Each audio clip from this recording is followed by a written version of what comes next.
Bismillahirrahmanirrahim.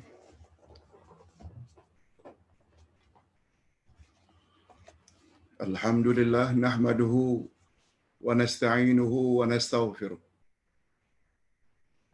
Wa na'udzu billahi min shururi anfusina wa min sayyiati a'malina.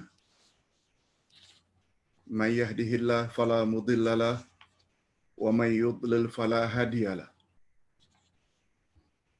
Asyhadu an la ilaha illallah wahdahu la syarika lahu wa asyhadu anna Muhammadan abduhu wa rasuluh la nabiyya ba'dah.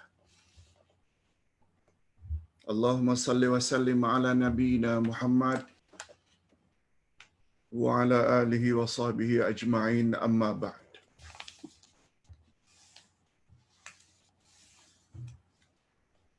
Hadirin dan hadirat serta para pemirsa yang saya hormati, Assalamualaikum warahmatullahi wabarakatuh.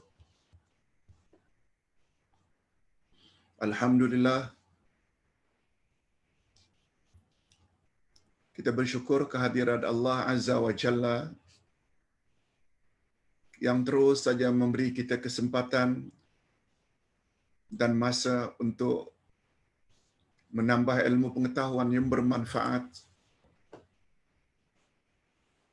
terutama ilmu-ilmu yang berkaitan dengan agama yang kita kasihi, yang kita cintai, agama Islam.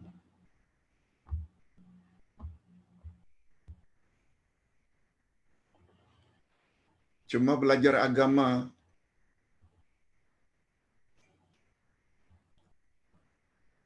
ada beberapa ketentuan. Belajar agama sebagaimana belajar mana-mana ilmu,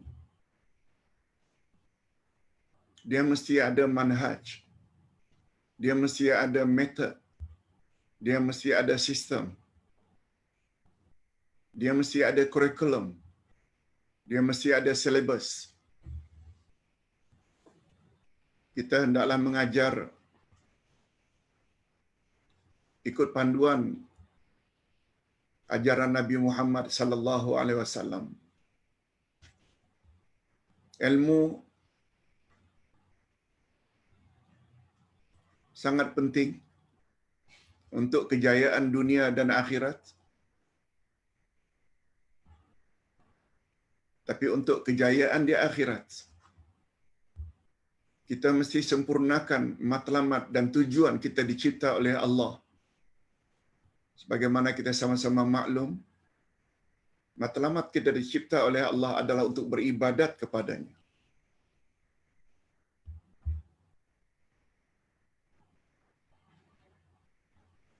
Dari semua ilmu pengetahuan, jika disenaraikan, yang dipanggil dengan ilmu yang bermanfaat atau ilmu yang berguna, adalah segala jenis ilmu yang dapat menyempurnakan matlamat hidup kita, yaitu beribadat pada Allah. Sebabnya kita perlu ada akidah, iman, keyakinan dalaman. Sebabnya kita punya ilmu dalam berbuat. Sebabnya beribadat pada Allah tidak boleh pakai agak-agak. Syarat amal ibadat kita diterima ada dua. Pertama, ikhlas lillahi ta'ala tanpa syirik. Yang kedua, kita hendaklah beribadat pada Allah ikut cara yang telah digariskan oleh Rasulullah sallallahu alaihi wasallam. Tidak boleh buat suka-suka hati. Nah, masuk kepada persoalan. Ibadat yang paling utama dalam Islam adalah salat.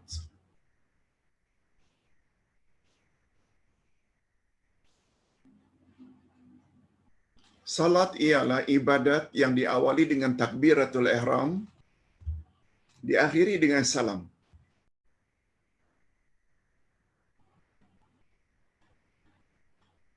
Kadang-kadang dalam bentuk ucapan yang dipanggil dengan qauliyah, kadang-kadang dalam bentuk dalaman yang disebut dengan qalbiyah, qalbu, kadang-kadang dalam bentuk perbuatan yang dipanggil dengan fi'liyah. kita sedang memperkatakan tentang salat yang sempurna ikut cara Rasulullah sallallahu alaihi wasallam. Kita telah bahas bab niat. Kita telah bahas bab qiyam, berdiri tegak. Kita telah bahas tentang takbiratul ihram. Nah, pagi ini kita akan bahas tentang doa iftitah. Kemudian urutannya membaca isti'adzah, a'udzubillahi minasyaitonirrajim. Kemudian membaca basmalah, bismillahirrahmanirrahim. Seterusnya kita membaca surat Al-Fatihah. Pagi ini, dalam masa lebih kurang 1 jam ini, kita akan membahas 4 perkara ini.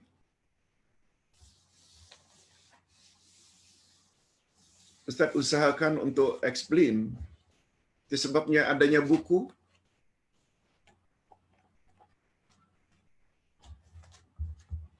yang Ustaz tulis berkenaan dengan perkara-perkara tersebut, sangat menolong sebenarnya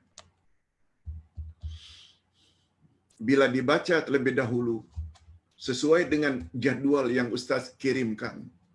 Baca dulu 4 masalah ini. Sehingga kalau Ustaz jelaskan, kita mudah faham.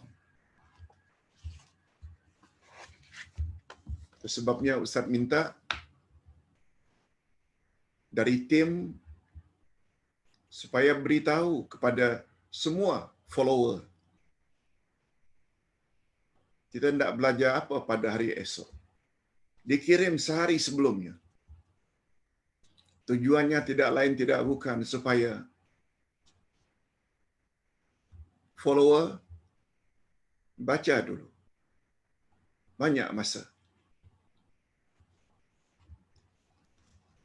Karena setakat ini kita batasi ceramahnya 1 jam dan itu sangat menolong untuk mendapat kefahaman. Okey, kita langsung. Doa iftitah. Lihat muka surat 59. Setelah takbiratul ihram, Allahu Akbar, kita disunatkan membaca doa iftitah. Atau nama lainnya doa tawajjuh. Tawajjuh ni diambil daripada kata-kata wajjahtu wajhiyya. Aku hadapkan wajahku kepada yang telah mencipta langit dan bumi. Itu namanya doa tawajjuh. Dia dipanggil juga dengan tasbih iftitah. Iftitah maknanya pembukaan, permulaan. Hampir sama dengan istilah Al-Fatihah, surah permulaan. Doa iftitah, tasbih iftitah, atau doa tawajjuh, semuanya dengan makna yang sama. Sebenarnya telah warid.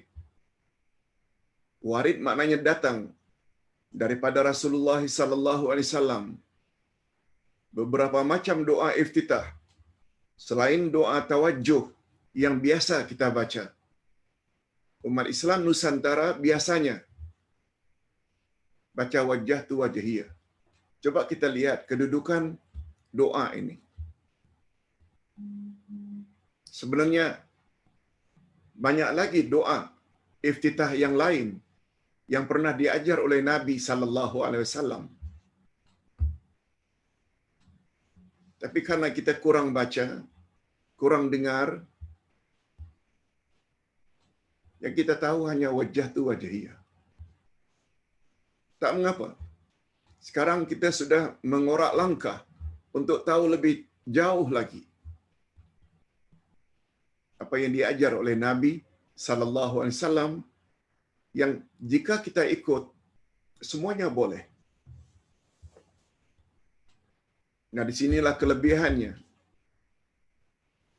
Bila kita memperluas bacaan, banyak mendengar, kita tidak akan jadi orang yang lekas menyalahkan orang lain bila ada orang lain membaca lain daripada yang kita baca.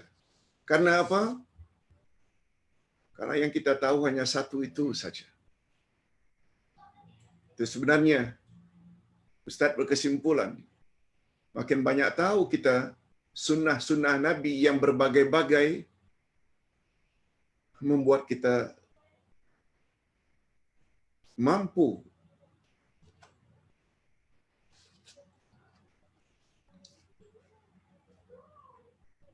terhindar daripada menuduh orang yang bukan-bukan, yang akhirnya berdosa. Sebenarnya doa tawajuh,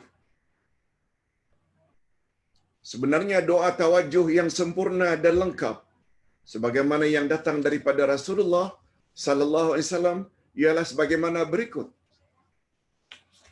Ustaz kira tak perlu Ustaz baca? Yang kita baca itu hanya sepertiganya saja.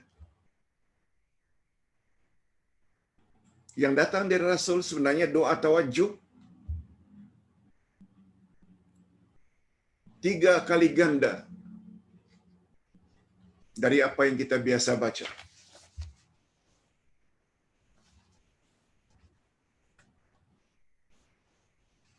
Lihat muka surat berikutnya, muka surat 60. Hadis di atas derajatnya sahih. Sahih. Wajah tu wajhiyah hingga akhir. Daripada Sayyidina Ali bin Abu Talib radhiyallahu anhu. Dan diriwayatkan oleh Imam Muslim, Imam Ahmad, Tirmizi, Abu Dawud dan lain-lain. Demikianlah hadis yang lengkap yang datang daripada Rasulullah sallallahu alaihi wasallam. Umat Islam Asia Tenggara, Indonesia, Malaysia, Singapura, Brunei, Selatan Thailand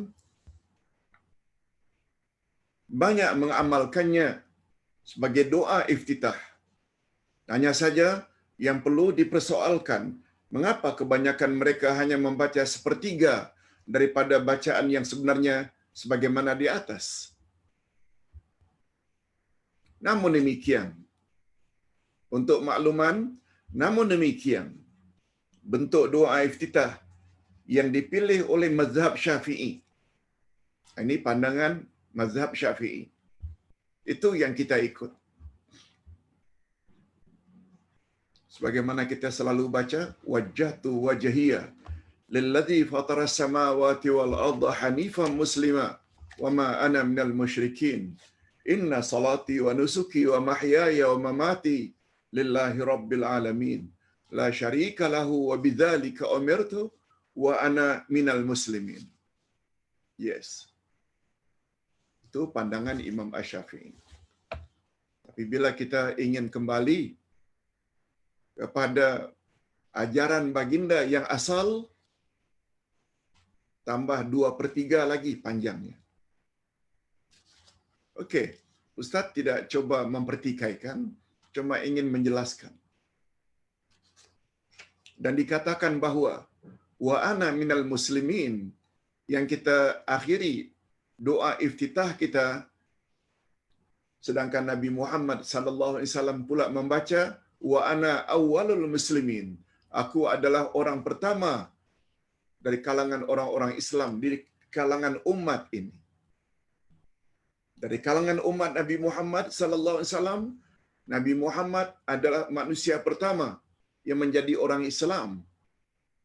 Itu sebabnya kalau baginda membaca bukan wa ana minal muslimin dan saya sebahagian daripada orang-orang Islam, tidak. Baginda diriwayatkan membaca wa ana awwalul muslimin. Sedangkan kita wa ana minal muslimin. Okey, lihat muka surat berikutnya 62.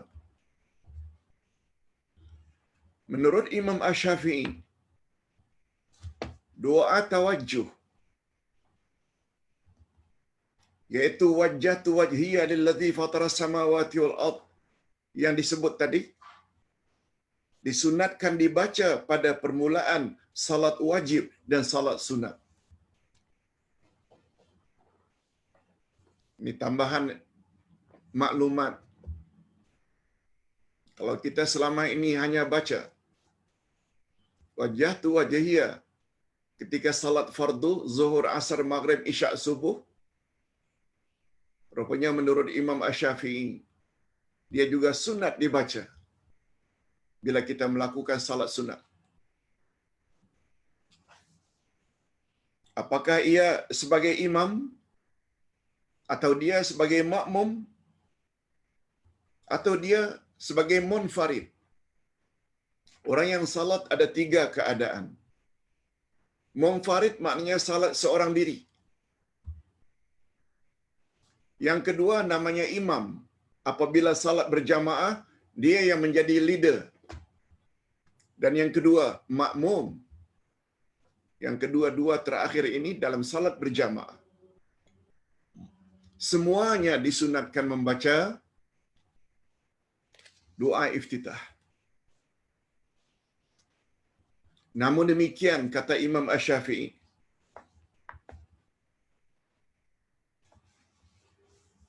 yang dinukil oleh Profesor Wahbah Az-Zuhaili di dalam kitabnya yang terkenal Al-Fiqhul Islami wa Adillatuh, fikih Islam dan dalil-dalilnya, Profesor Wahbah Az-Zuhaili menukilkan pandangan Imam Asy-Syafi'i. Doa iftitah yang digalakkan kita membaca itu dengan beberapa syarat. Dalam hal ini beliau sebut ada 5 syaratnya. Bagus juga untuk kita tahu. Bukan dalam semua keadaan kita disunatkan membaca doa iftitah. Kata Imam Asy-Syafi'i, namun demikian beliau tidak menggalakkan membaca doa iftitah, melainkan dengan syarat-syarat berikut. Ada 5 syarat. Baru doa iftitah itu disunatkan untuk dibaca. Yang pertama, salat tersebut bukan salat jenazah. Semua kita tahu, salat jenazah atau salat ghaib ada 4 takbir. Setelah takbir pertama Al-Fatihah. Setelah takbir yang kedua selawat ke atas Nabi. Setelah takbir yang ketiga doa untuk si mati. Dan setelah takbir yang keempat salam. Tidak ada disunatkan doa iftitah.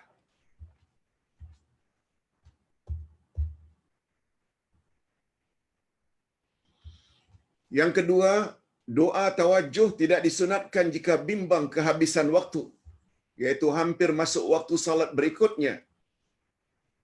Apalagi jika kurang daripada 1 rakaat.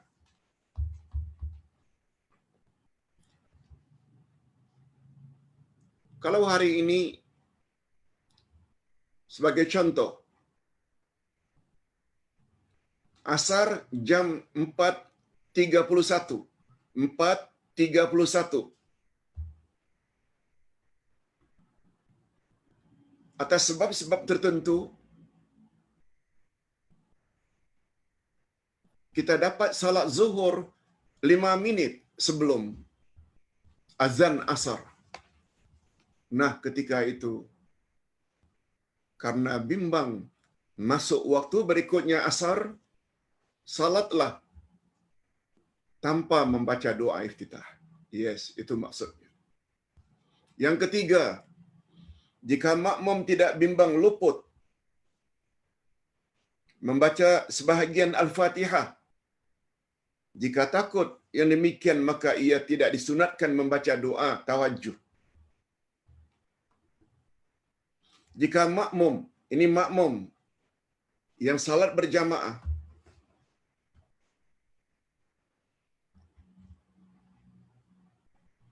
umpamanya imam sedang membaca surat Al-Qari'ah, wa amma man khaffat mawazinuh fa ummuhu hawiyah. Tinggal 2 ayat saja lagi, imam akan rukuk.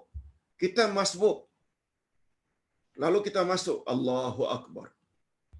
Bila kita baca doa iftitah, kita tak sempat membaca Al-Fatihah. Jangan baca doa iftitah ketika itu. Langsung saja Allahu Akbar. A'udzubillahi minasyaitonirrajim. Bismillahirrahmanirrahim. Alhamdulillahirabbil alamin arrahmanirrahim. Andai kata imam rukuk, langsung rukuk.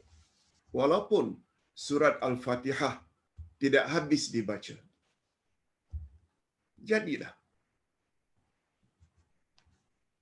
Itu maksudnya. Jangan sampai karena membaca doa iftitah dalam satu-satu rakaat sebagai makmum, lalu kita baca doa iftitah. Tak. Jangan dibaca. Yang keempat, jika ia mendapati imam hanya di dalam qiyam, tetapi jika ia masbuk, sedangkan imam sedang i'tidal dan tasyahud, maka ia tidak disunatkan membaca doa tawajjuh, kecuali jika imam bangun untuk qiyam dan ia belum sempat duduk bersamanya. Maka ketika itu ia disunatkan membaca tawajjuh. Maksudnya, Ustaz perlu jelaskan sedikit.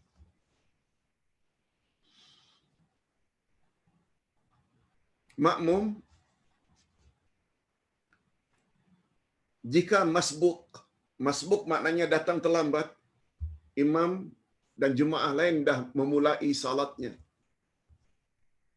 Masbuk yang datang terlambat ini dalam agama sebenarnya disuruh untuk mengikuti dalam keadaan bagaimanapun imam. Kalau imam sedang membaca ayat lazim, A'udzubillahi minasyaitonirrajim. Bismillahirrahmanirrahim. Wadduha wal laili idza saja, itu waktu qiyam. Nah, kita pun masbuk Allahu Akbar. Itu pun kena fikir juga, sempat tak saya membaca doa iftitah atau tak sempat. Kalau tak sempat, langsung baca Al-Fatihah. Tetapi sebaliknya, apabila imam sedang i'tidal, bangkit dari rukuk, makmum hendaklah takbir Allahu Akbar tanpa membaca doa iftitah, tanpa membaca surat Al-Fatihah. Setelah imam i'tidal, kita dapat bersama imam ketika i'tidal, langsung imam sujud, kita langsung sujud. Setelah kita takbiratul ihram, langsung sujud. Atau imam sedang sujud, kita takbiratul ihram, Allahu Akbar, langsung kita sujud. Atau kita dapati imam sedang duduk antara dua sujud, atau duduk tahiyat awal, Allahu Akbar, langsung duduk.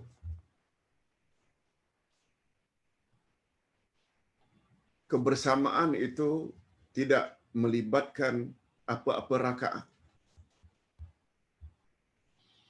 Rakaat hanya dapat bila kita dapat rukuk bersama imam. Sebabnya rakaat dengan rukuk mempunyai makna yang sama. Rakaat dan rukuk mempunyai makna yang sama. Dapat rakaat, dapat rukuk. Tidak dapat rakaat bersama imam, tidak dapat rakaat. Sebagaimana sabda Nabi sallallahu alaihi wasallam, "Man adraka ar-ruku' faqad adraka ar-raka'ah." Siapa yang dapat rukuk bersama imam dan tumakninah, dia mendapat rakaat. Walaupun tidak sempat membaca Al-Fatihah sampai habis. Sungguh banyak dari kalangan masyarakat kita di Nusantara datang, imam sedang sujud, imam sedang duduk, Dia tunggu imam untuk berdiri dulu, baru takbir. Salah. Salatnya sah, tetapi dia kurang mendapat fadilah. Semakin lama kita dapat bersama dengan imam, semakin banyak pula ganjaran pahala yang kita perolehi. Yes, itu maksudnya. Jadi lain halnya sampai imam baru naik rakaat yang pertama untuk ke rakaat yang kedua, baru memulai membaca doa, membaca surat Al-Fatihah. Nah, kita pun memulai Allahu Akbar, baca doa iftitah dulu. Karena masih ada peluang dan masa untuk membacanya. Wallahu a'lam. Yang kelima, disunatkan membaca doa tawajjuh sebelum ia membaca isti'azah. Disunatkan membaca doa tawajjuh wajjahtu wajhiya sebelum ia membaca isti'azah atau al-Fatihah. Tetapi jika ia sudah mula membaca isti'azah atau qiraah walaupun terlupa, maka ketika itu tidak disunatkan lagi membaca doa tawajjuh. Oleh sebab itu apabila dia sudah takbir, Allahu Akbar, a'udzubillahi minasyaitonirrajim, dia dah sebut dah Bismillahirrahmanirrahim, dia akan baca Al-Fatihah. Waktu itu teringat wajah tu belum lagi dia baca. Nah, untuk orang tersebut tidak disunatkan lagi untuk membaca wajah tu wajahiyah atau doa iftitah. Karena dia sudah mula membaca a'udzubillah. Sebenarnya kita ada pilihan lain lagi. Selain bacaan di atas yang juga sahih hadisnya. Bacaannya tidak begitu panjang, tetapi kita boleh membacanya dengan lengkap. Wajah tu wajhiyah sebenarnya panjang. Yang kita baca selama ini wa ana minal muslimin itu baru sepertiga daripadanya. Why not? Mengapa tidak kita baca yang pendek saja tapi lengkap datang dari Nabi? Timbul pertanyaan. Mungkin ada yang jawab, kami tak tahu. Tak mengapa. Pagi ini kita dah mula tahu. Ada doa iftitah yang lain lagi, yang pendek. Tapi kita dapat baca exactly macam yang Nabi ajar. Ini dia antara lain. Ini dia antara lain. Lagi sahih, riwayat Bukhari dan Muslim. Tolong ikuti. Allahumma ba'id baini wa baina khatayaya kama ba'adta bainal masyriqi wal maghrib. Allahumma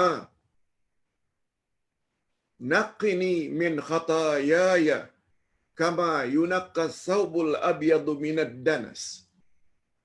Allahumma ighsilni min khatayaya bil ma'i wasalji wal bara.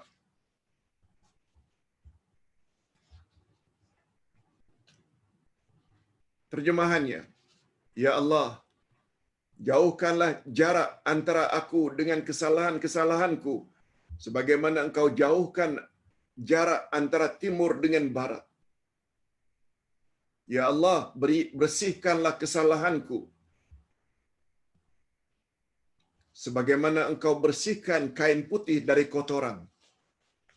Ya Allah, basuhkanlah kesalahan-kesalahanku dengan air salji dan air dingin. Pendek saja. Nabi juga pernah membaca doa iftitah. Tolong ikuti. Subhanakallahumma wa bihamdik wa tabarakasmuk wa ta'ala jadduk wa la ilaha ghairuk. Hadis riwayat Muslim. Lengkap. Demikian juga Nabi Muhammad sallallahu alaihi wasallam pernah membaca doa iftitah yang lain. Ini juga biasa kita umat Islam Nusantara membacanya. Allahu akbar kabira walhamdulillahi katsira wa subhanallahi bukratan wa asila. Sebabnya Ustaz anjurkan sangat ketika kita tahajud ke, ketika witir ke, ketika salat duha ke, atau salat sunat yang lainnya. Awali dengan doa iftitah.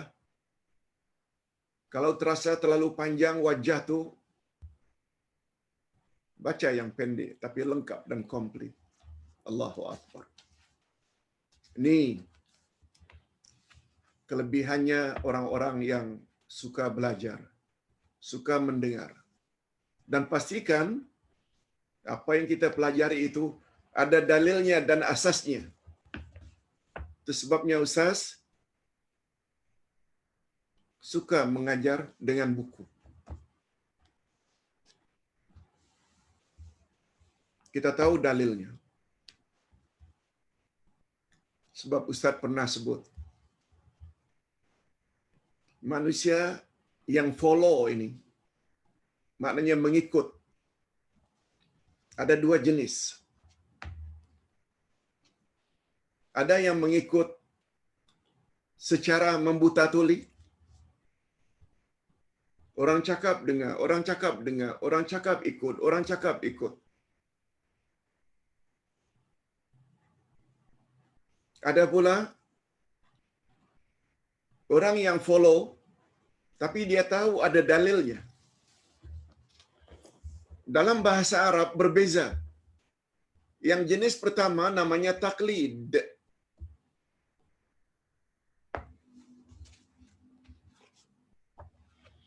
Dalam bahasa Arab, taklid diambil dari kata qalladah. Qalladah itu maknanya tali yang dikalung di leher lembu, lalu diletakkan pada hidung, ditarik. Ini namanya qalladah. Ini namanya qalladah. Lalu lembu follow saja ke mana tuannya bawa. Dia ikut saja. Dan dia tak pernah tanya, Tuan tak bawa saya ke mana, Tuan? Dari kata qalladah. Yang dikalung pada lembu, dicucuk pada hidung. Itu sebabnya manusia yang ikut saja dinamakan taklid. Tanpa mengetahui ada dalil ke atau tidak ada dalil. Itu sebabnya istilah orang-orang kita selalu ditambah dengan taklid buta. Ikut secara membuta tuli. Tanpa berusaha untuk mengetahui ada dalil atau tidak. Nah, satu lagi namanya follow juga. Tapi dia tahu ada dalilnya. Dia tengok, oh memang sahih hadisnya. Lalu akhirnya dia ikut. Nah, yang ini bukan taklid namanya. Yang ini namanya ittiba'. Ittiba'. Ittiba' maknanya orang yang mengikuti sesuatu ajaran dan dia tahu pasti ajaran itu ada dalil dan hujahnya daripada syarak, daripada agama, daripada Allah dan Rasulnya. Ringkasnya, ittiba' lebih tinggi derajatnya di sisi Allah berbanding dengan taklid. Suka Ustaz jelaskan di sini bahwa matlamat Ustaz Uday mengajar jamaah adalah untuk menaik taraf para jamaah, audien yang selama ini mukallidun, orang yang bertaklid. Ustaz berusaha untuk menaik taraf mereka menjadi muttabi'un, iaitu golongan yang ittiba'. Mudah-mudahan faham maksud. Mana lebih tinggi derajat ittiba' dengan taklid? Ittiba'. Ittiba' maknanya orang yang mengamalkan sesuatu yang dia confirm, tahu, yakin ada dalilnya. Walau dia tidak hafal dalil-dalil tersebut. Hafal tak begitu mustahak. Yang penting tahu dalil dan hujahnya. Okey, kita berpindah kepada fasal berikutnya, isti'azah. Apabila selesai membaca doa iftitah, maka sebelum kita memulai munajat, yakni membaca surat Al-Fatihah, kita disunatkan membaca perlindungan kepada Allah, memohon perlindungan pada Allah Subhanahu wa taala dari segala gangguan syaitan yang terkutuk. Pak Ustaz, syaitan akan ganggu kita juga ke ketika kita salat? Yes. Mula-mula dia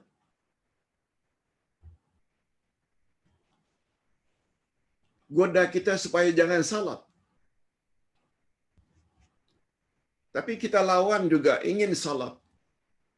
Syaitan kata, no problem. Tak salat-salatlah. Tapi dia akan was-waskan kita. Dia akan ganggu kita. Sehingga kadang-kadang tak ingat berapa rakaat kita dah salat. Lupa ini, lupa itu. Itu semuanya kerja syaitan. Dan Nabi SAW lengkap menyebut, syaitan yang mengganggu kamu dalam salat namanya khizab. Khizab. Syaitan khizab. Itu sebabnya selesai doa iftitah, baca dulu a'udzubillahi minasyaitonirrajim. Minta perlindungan kepada Allah dari gangguan syaitan yang terkutuk. Oleh sebab itu, kita sangat digalakkan agar membaca isti'azah. Isti'azah maknanya memohon perlindungan Allah. Isti'azah hendaklah dibaca dengan nada suara yang rendah, perlahan. Setelah doa iftitah, langsung a'udzubillahi minasyaitonirrajim. Sebelum kita membaca Al-Fatihah. Menurut Imam Ahmad Ibn Hanbal, isti'azah dibaca dengan perlahan, bukan dengan suara yang nyaring. Semua imam mazhab berpendapat begitu. Oleh sebab itu kata Imam Ahmad Ibn Hanbal, aku tidak pernah tahu ada perbezaan pandangan dalam hal ini. Apalagi Al-Fatihah itu Al-Quran.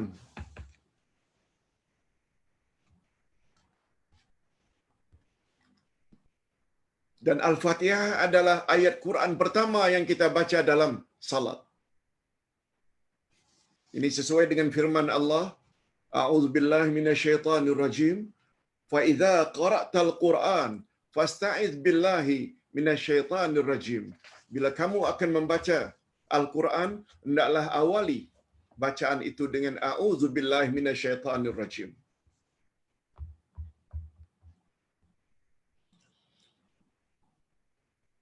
Nah, sebagaimana doa iftitah tadi, ada beberapa bentuk. Isti'azah juga ada beberapa bentuk. Bukan hanya a'udzubillahi minasyaitonirrajim. Selain a'udzubillahi minasyaitonirrajim, juga ada bentuk yang kedua. Tolong ikuti. A'udzubillahi samiil alim minasyaitonirrajim. Ada tambahan as-samiil alim. Ada lagi yang agak panjang, isti'azah. Tolong ikuti. A'udzubillahi samiil alim minasyaitonirrajim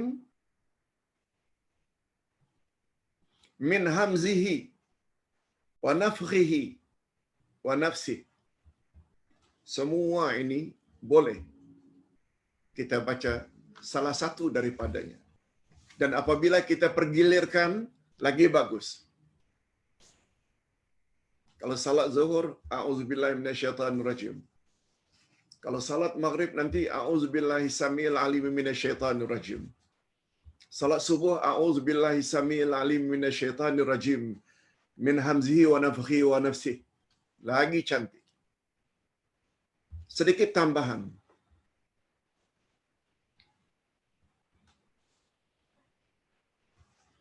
Untuk pengetahuan kita. Nabi Muhammad sallallahu alaihi wasallam mengajar para sahabat sesuatu amalan bukan hanya dalam satu bentuk, tetapi berbilang-bilang. Ustaz buat contoh, doa iftitah. Ada wajah tu wajhiyah. Ada dimulai dengan Allahumma ba'id baini wa baina khataayaya. Ada juga doa iftitah Allahu akbar kabiran walhamdulillahi katsira. Berbilang-bilang sunnah Nabi ini, tolong catat, tolong ingat, berbilang-bilang sunnah Nabi seperti itu dipanggil dengan ta'addudus sunan. Ta'addudus sunan. Ta'addud maknanya berbilang-bilang. Sunan adalah plural atau jamak dari sunnah. Sunnah itu satu, sunan itu pluralnya atau jamaknya. Jadi kalau ada satu amalan itu sesekali Nabi buat begini, sesekali Nabi baca begini, sesekali Nabi baca begini. Ini yang dipanggil dengan ta'addudus sunan.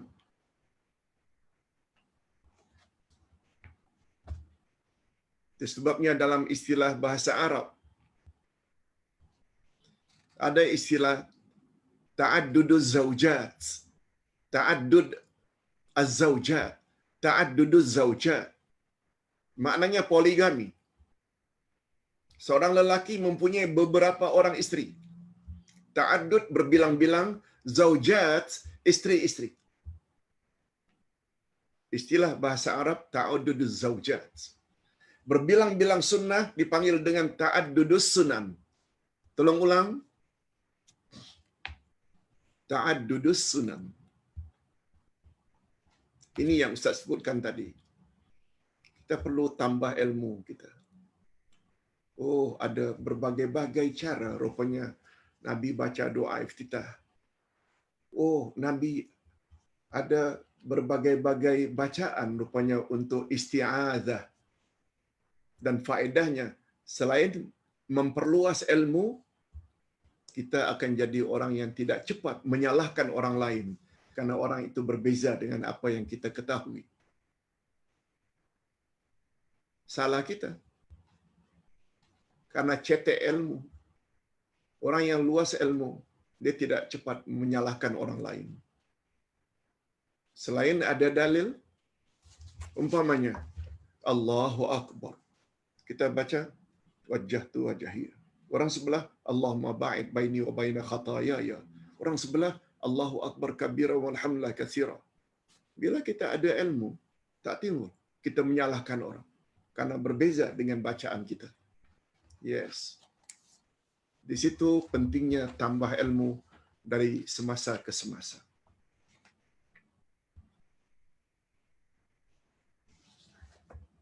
Nah, kita teruskan dengan membaca basmalah. Basmalah pula biasanya dibaca setelah a'udzubillah. Basmalah adalah ucapan bismillahirrahmanirrahim. Para ulama sepakat bahawa basmalah dalam surat An-Naml ayat 27, surat An-Naml surah 27 ayat yang ke-30, dia adalah sebahagian daripada ayat Al-Quran. Confirm, ini ayat Al-Quran. Ayat yang ke-30 dari surah yang ke-27. Bunyinya, Innahu min Sulaiman wa innahu bismillahirrahmanirrahim. Sesungguhnya surat itu daripada Sulaiman dan sesungguhnya isinya dengan menyebut nama Allah yang Maha Pengasih lagi Maha Penyayang. Semua kita tahu ini ayat Quran, yaitu kandungan surat yang dikirim oleh Sulaiman kepada Ratu Bilqis, ratu yang memerintah kerajaan Sabak zaman dahulu. Tetapi mereka berbeza pendapat tentang basmalah. Bismillah di dalam ayat 30 surat An-Nahl confirm ia adalah ayat Quran. Tetapi mereka berbeza pendapat tentang bismillah yang mengawali setiap surah. Betul tak semua surah diawali dengan bismillahirrahmanirrahim kecuali surah Taubah? Surah itu tidak ada diawali dengan bismillahirrahmanirrahim. Semua kita tahu.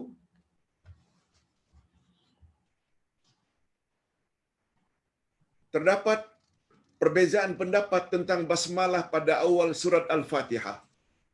Pendapat yang pertama, ia adalah ayat dari surat Al-Fatihah. Maknanya bila baca Al-Fatihah, bismillahirrahmanirrahim itu mesti dibaca menurut pendapat yang pertama.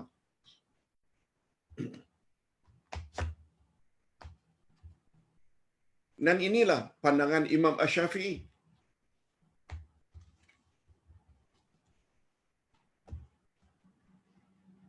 Dengan dalil-dalilnya. Yang kedua, Ustaz ringkaskan, ia adalah ayat yang berasingan. Bismillahirrahmanirrahim itu bukan ayat dari surat Al-Fatihah. Ia diturunkan hanya untuk tujuan keberkatan dan sebagai pembatas antara satu surah dengan surah yang lain. Dan membacanya sebelum Al-Fatihah adalah boleh, bahkan disunatkan, tetapi membacanya tidak disunatkan dengan jahar. Ada yang mengatakan dia mesti dibaca karena dia sebahagian daripada surat Al-Fatihah, ayat pertama. Sebabnya bila kita dengar imam membaca, A'udzubillahi minasyaitonirrajim. Bismillahirrahmanirrahim. Alhamdulillahi rabbil alamin. Ar-Rahmanir-Rahim. Pendapat yang kedua, Bismillahirrahmanirrahim bukan sebahagian daripada surat Al-Fatihah. Tapi membacanya boleh, malah digalakkan. Cuma ketika membacanya hendaklah perlahan. Itu sebabnya apabila kita jumpa di Mekah, di Madinah,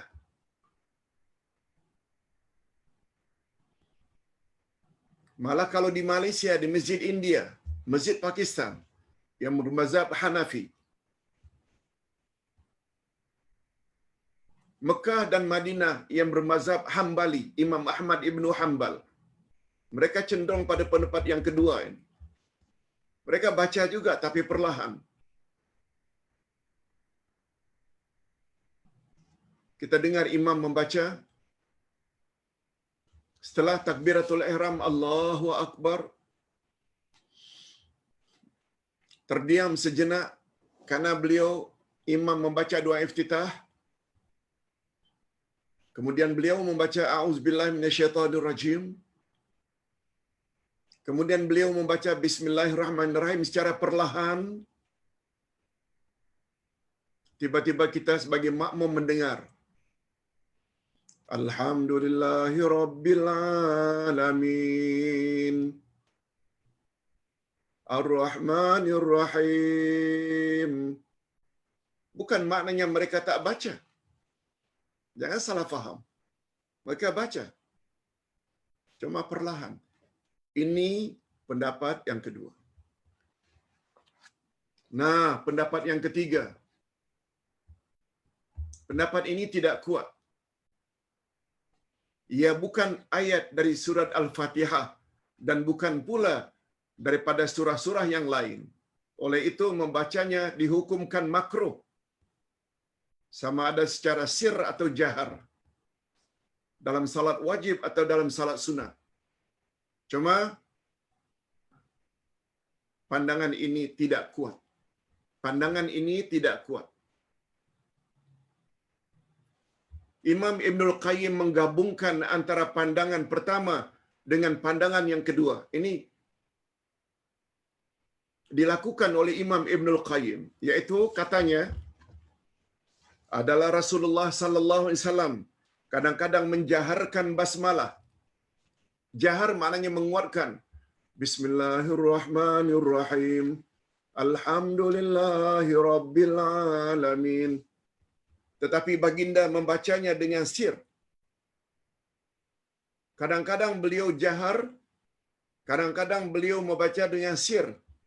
Cuma kata beliau baginda membaca dengan sir adalah lebih sering daripada menjaharkannya. Sebabnya ada baiknya kalau kita bersama dengan masyarakat sebagai imam di kawasan kita yang bermazhab Syafi'i, baca dengan kuat sebagaimana yang Ustaz lakukan. Tapi Ustaz apabila berjamaah di rumah, Ustaz baca sir. Allahu Akbar. Allahumma ba'id baini wa baina khataaya kama ba'adta bainal masyriqi wal maghrib. Hingga akhir. A'udzubillahi minasyaitonir rajim. Bismillahirrahmanirrahim. Alhamdulillahi rabbil alamin. Begitu. Boleh. Sebab ada dalilnya. Apalagi kata Imam Ibnul Qayyim, Nabi membacanya dengan perlahan adalah lebih kerap, lebih sering, lebih selalu berbandingkan beliau menguatkan bacaan basmalah. Untuk pengetahuan kita. Untuk pengetahuan kita. Dan tidak diragukan lagi bahawa baginda tidak menjaharkannya senantiasa dalam salat yang 5 sehari semalam, sama ada ketika musafir atau mukim atau hadir. Nah, kita sampai kepada surat Al-Fatihah. Okey. Kita ada masa 6 minit lagi. Mungkin bolehlah kita tambahkan menjadi 10 minit untuk membaca, untuk membahas surat Al-Fatihah. Hukum membaca surat Al-Fatihah dalam setiap rakaat hukumnya wajib. Sebab dia rukun. Dan ia adalah salah satu rukun dari rukun-rukun salat. Kewajiban membacanya bukan hanya terbatas kepada salat fardu, wajib, tetapi juga salat nawafil atau salat sunat. Termasuk juga salat jenazah. Berikut ini didatangkan beberapa hadis sahih tentang hukum membaca surat Al-Fatihah dalam salat. Itu sebabnya surat Al-Fatihah dipanggil dengan Ummul Kitab, Ummul Quran. Dalam ibadat yang paling utama iaitu salat, Rasulullah sallallahu alaihi wasallam tidak sebut surah-surah lain yang mesti dibaca. Tapi Al-Fatihah mesti. Sebagaimana sabda Nabi, la salata liman lam yaqra bi Fatihatil Kitab. Tidak sah salat bagi orang yang tidak membaca surat Al-Fatihah. Hadis yang lain, man shalla salatan lam yaqra fiha bi ummil kitab wa fi riwayatin bi Fatihatil Kitab fahuwa khida'. Dia khida' ghairu tamam. Siapa yang salat tanpa membaca Ummul Kitab, yakni Al-Fatihah, dalam riwayat yang lain Fatihatul Kitab, niscaya salatnya rosak, niscaya salatnya rosak, tidak sempurna.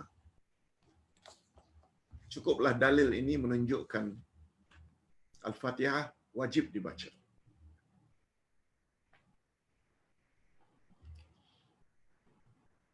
Demikian di antara hadis-hadis yang mewajibkan kita membaca surat Al-Fatihah ketika dalam salat.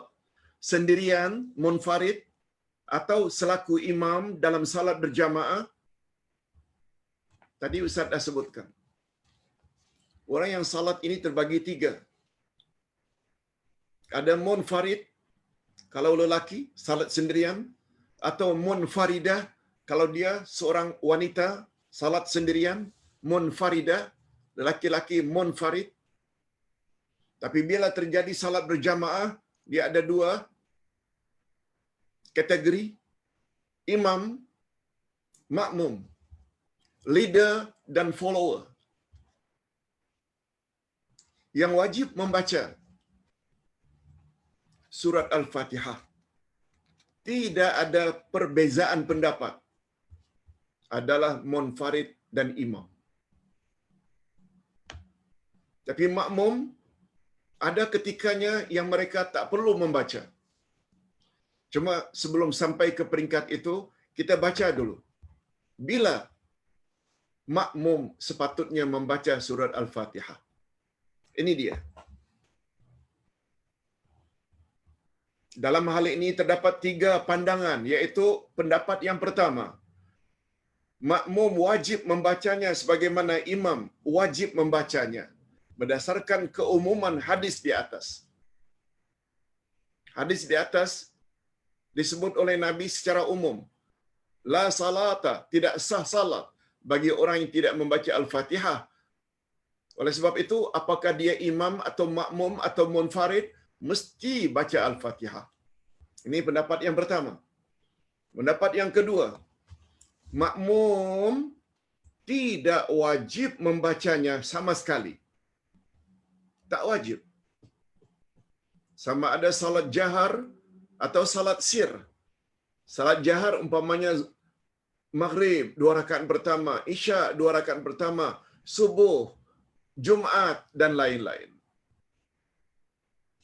Idul Fitri, Idul Adha. Pendapat kedua mengatakan sama ada salat tersebut jahar atau sir, zuhur dan asar, semuanya makmum tak payah baca Al-Fatihah. Dengan alasan ini hadis Nabi. Cuma hadis ini derajatnya dhaif, lemah. Man kana lahu imamun fa qira'atul imami lahu qira'ah. Siapa yang mengikuti imam, maka bacaan imam adalah juga bacaan untuknya. Maknanya imam mewakili bacaan semua makmum. Tapi ingat, pendapat yang kedua ini tidak kuat sebab berdasarkan hadis dhaif. Ustaz tulis di sini. Sanadnya dhaif. Nah, kalau begitu Ustaz, selain bacaan pendapat pertama tadi mesti baca, apa dia pendapat ketiga Pak Ustaz? Ini pendapat ketiga ini lagi cantik. Makmum wajib membacanya hanya dalam salat sir sahaja. Zuhur 4 rakaat, asar 4 rakaat. Dan tidak wajib dalam salat jahar. Terutama 2 rakaat pertama Maghrib, 2 rakaat pertama Isya, dan kedua-2 rakaat salat subuh tak payah baca. Karena itu semua bacaan jahar. Ini berdasarkan hadis sahih. Cuma semuanya ada dalil. Semuanya ada dalil. Bukan ustaz cakap suka-suka hati. Rasulullah sallallahu alaihi wasallam bersabda, "Innama ju'ilal imamu liyutamma bih. Fa idza kabbara fakabbiru wa idza qara'a fa ansitu." Coba dengar baik-baik. Sesungguhnya imam dijadikan imam supaya diikuti. Imam dijadikan imam supaya diikuti. Lalu apa kata Nabi? Oleh itu jika dia bertakbir, maka hendaklah kamu bertakbir. Dan apabila dia membaca, maka hendaklah kamu diam. Ini maknanya bila imam membaca, kita hendaklah diam. Berbeza apabila imam tidak kedengaran bacaannya. Barulah awak sebagai makmum baca. Itu maksudnya. Hadis riwayat Imam Muslim. Selain 3 pendapat di atas, terdapat juga pendapat yang lain. Nah, ini sebagai tambahan.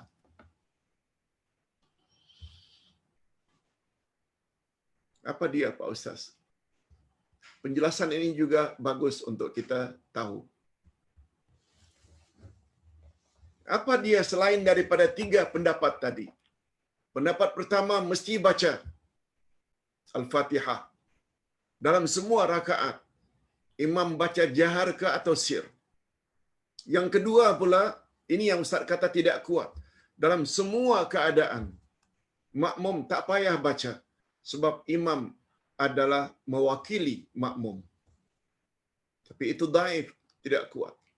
Nah, pendapat yang ketiga, tidak perlu baca jika imam sedang baca jahar, tapi bila imam baca sir perlahan, hendaklah kamu baca. Selain yang 3 itu, ada lagi 2 pendapat. Menarik pendapat ini. Makmum hendaklah membaca Al-Fatihah ketika sakatat, yakni ketika imam waqaf, berhenti membaca di antara ayat-ayat dalam surat Al-Fatihah. Pandangan ini seolah-olah ingin menggabungkan antara hadis yang menyuruh membaca Al-Fatihah dengan hadis yang melarang membaca ketika imam sedang membaca. Ini seolah-olah solusi. Imam baca, hendaklah kamu diam.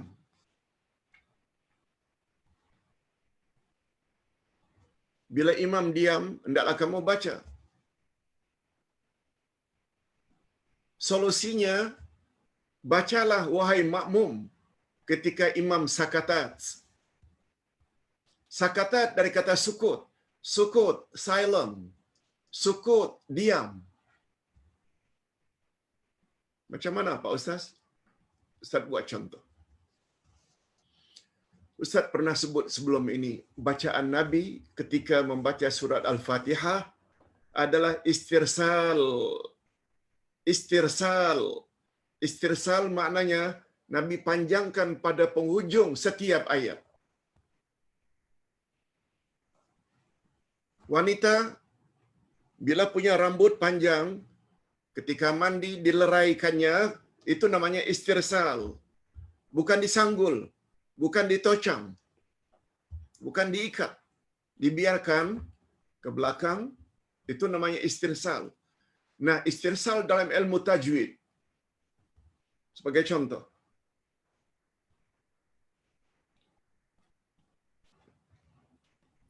Bismillahirrahmanirrahim.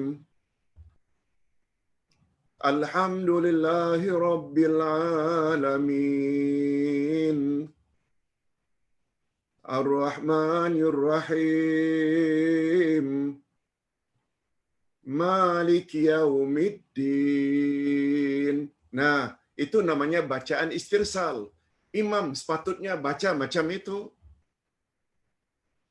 Nah, bila imam itu baca sebagaimana bacaan yang disuruh oleh Nabi, ini belum lagi kita bercakap tentang surat Al-Fatihah.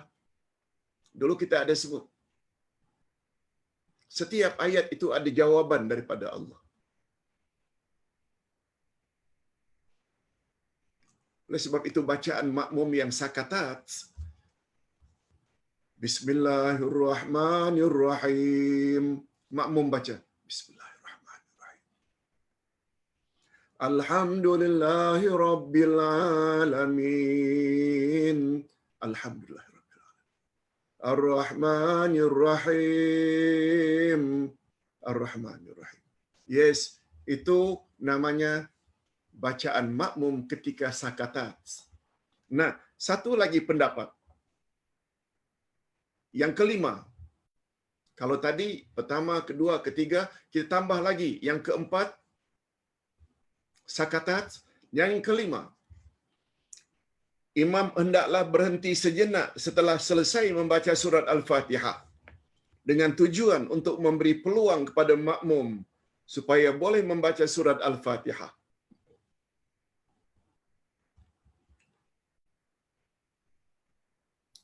Ustaz kira di Nusantara ini banyak yang buat macam ini. Sebagai contoh, kata imam, ghairil maghdubi 'alaihim waladdallin. Amin. Imam berhenti sejenak. Sekira-kira makmum di belakang membaca Al-Fatihah dah selesai, baru dia sambung. Bismillahirrahmanirrahim. Wadduha. Nah, kita tengok kedudukan cara seperti ini. Pandangan ini bercanggah dengan amalan Rasul sallallahu alaihi wasallam, karena tidak ada riwayat yang mengatakan bahawa Rasulullah sallallahu alaihi wasallam pernah berbuat demikian. Nabi tak pernah berbuat demikian. Tapi jadilah salah satu ijtihad atau pandangan untuk menggabungkan supaya makmum jangan tersalah dalam membaca. Cuma yang terakhir ini yang mustahab. Ustaz sebut sajalah dan sila baca. Pada suatu hari Rasulullah sallallahu alaihi wasallam menjadi imam salat subuh. Baginda Rasul agak terganggu ketika itu, karena gemuruhnya bacaan makmum di belakang. Nabi sebagai imam rasa terganggu. Begitu selesai salat subuh, Nabi menoleh ke belakang. Apa kata Nabi?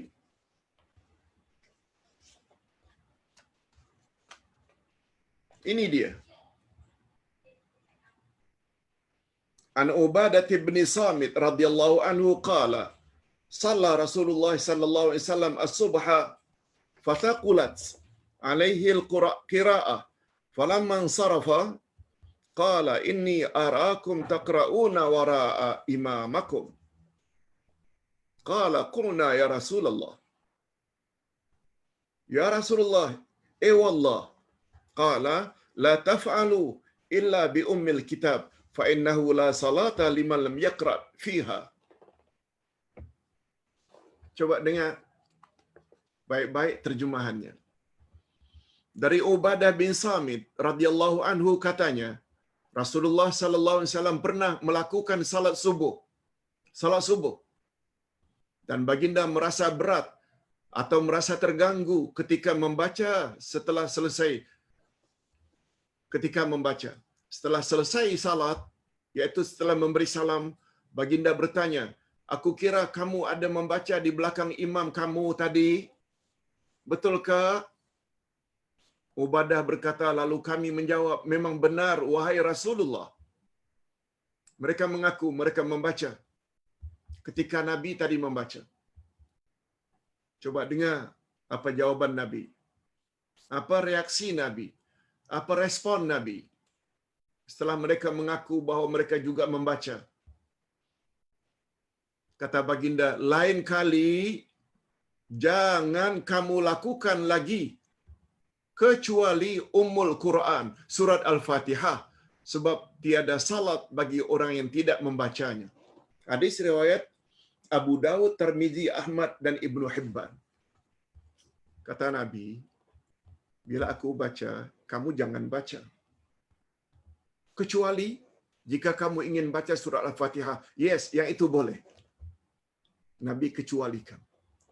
Ini memberi makna kita masih boleh lagi membaca surah Al-Fatihah walaupun imam sedang membaca. Sebab ada kebolehan dari Nabi. Sebab Nabi kata, bila aku baca, hendaklah kamu diam. Tetapi sekedar untuk membaca Al-Fatihah boleh, silakan. Mudah-mudahan apa yang kita sampaikan pada pagi ini ada jugalah manfaatnya. Kita masih lagi belum dapat adakan soal jawab. Biar Ustaz rehat betul-betul. Dan terima kasih di atas doa semua ya. Dan Ustaz rasa semakin sehat. Alhamdulillah. Kita berdoa bersama. Alhamdulillahirabbil alamin. Wassalatu wassalamu ala asyrafil anbiya'i wal mursalin wa ala alihi wa sahbihi ajma'in. Ya Allah, ya Tuhan kami mohon kepadamu agar Engkau anugerah kepada kami ilmu yang bermanfaat. Lebih-lebih lagi ilmu yang dapat menyempurnakan ibadat dan akidah kami sebelum kami menemuimu, ya Allah, ya Rahman, ya Rahim. Ya Allah, berilah kami rezeki yang baik-baik dan amal yang diterima. Ya Allah, ya Tuhan kami, jadikanlah kami ke dalam golongan orang-orang yang muttabi'in. Janganlah jadikan kami orang-orang yang muqalladin. Jadikanlah kami muttabi'in. Hindarkan kami daripada muqallidin sampai kami meninggal dunia. Kami ingin mempunyai agama yang kami tahu apa yang kami buat itu ada dalil dan hujahnya dari Quran dan Sunnah. Kami mohon dilindungi, ya Allah, daripada menjadi muqallidin sampai akhir hayat kami. Bertaklid buta. Padahal kami mampu untuk menimba ilmu selagi hayat di kandung badan.